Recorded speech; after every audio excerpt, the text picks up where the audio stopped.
एक साहूकार था जिसकी दो बेटियां थीं। वे दोनों हर माह की पूर्णिमा का व्रत रखा करती थी। दरअसल इन दोनों बेटियों में बड़ी बेटी पूर्णिमा का व्रत तो पूरे विधि विधान से करती थी, लेकिन छोटी बेटी व्रत के नियमों का सही ढंग से पालन नहीं करती थी। ये बस व्रत के नाम पर खाना पूर्ति करती थी। साहूकार की दोनों बेटियां जैसे ही बड़ी हुई, पिता ने दोनों का विवाह कर दिया। बड़ी बेटी के घर समय पर स्वस्थ संतान ने जन्म लिया। वही छोटी बेटी को संतान तो हुई, लेकिन संतान ने जन्म लेने के तुरंत बाद ही दम तोड़ दिया। इस तरह छोटी बेटी के साथ लगातार ये 2 से 3 बार हो गया था।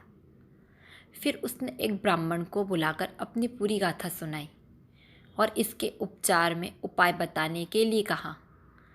ब्राह्मण ने उसकी सारी बात सुनी और कुछ प्रश्न भी पूछे। फिर कहा कि तुमने पूर्णिमा का व्रत तो किया है, लेकिन हमेशा अधूरा व्रत करती हो, इसलिए तुम्हें व्रत का पूरा फल नहीं मिल पा रहा है। दरअसल तुम्हें अधूरे व्रत का दोष लग रहा है। ब्राह्मण की बात सुनकर लड़की थोड़ी दुखी हुई। फिर उसने पूरे विधि विधान से पूर्णिमा व्रत करने का निर्णय लिया, लेकिन पूर्णिमा आने से पहले ही उसने एक बेटे को जन्म दिया। फिर से जन्म लेने के साथ ही बेटे की मृत्यु हो गई। हर बार इस घटना से साहूकार की बेटी काफ़ी दुखी हो गई। उसने अपने बेटे के शव को एक पीठे पर रखा, उसे एक कपड़े से इस तरह ढका कि किसी को पता ना चले। इसके बाद उसने अपनी बड़ी बहन को बुलाया। उन्हें बैठने के लिए उसने वही पीठा दे दिया।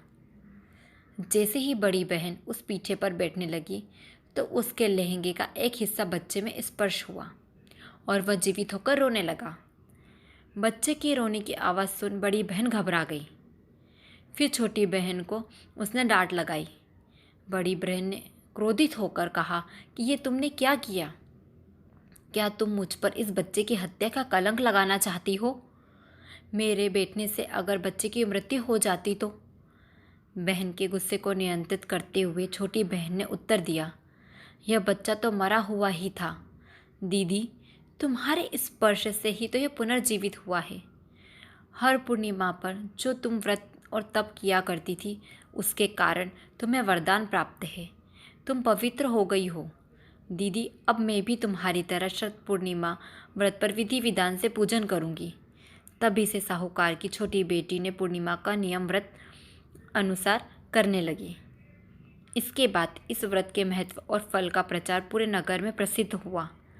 जिस प्रकार माता लक्ष्मी और भगवान विष्णु ने साहूकार की बेटी की कामना पूरी की और सौभाग्य प्राप्त किया, वैसे ही हम सब पर भी अपनी कृपा बनाए रखना। धन्यवाद। इसी तरह की रोचक कहानियाँ सुनने के लिए हमारे चैनल को लाइक, शेयर एंड सब्सक्राइब ज़रूर करें।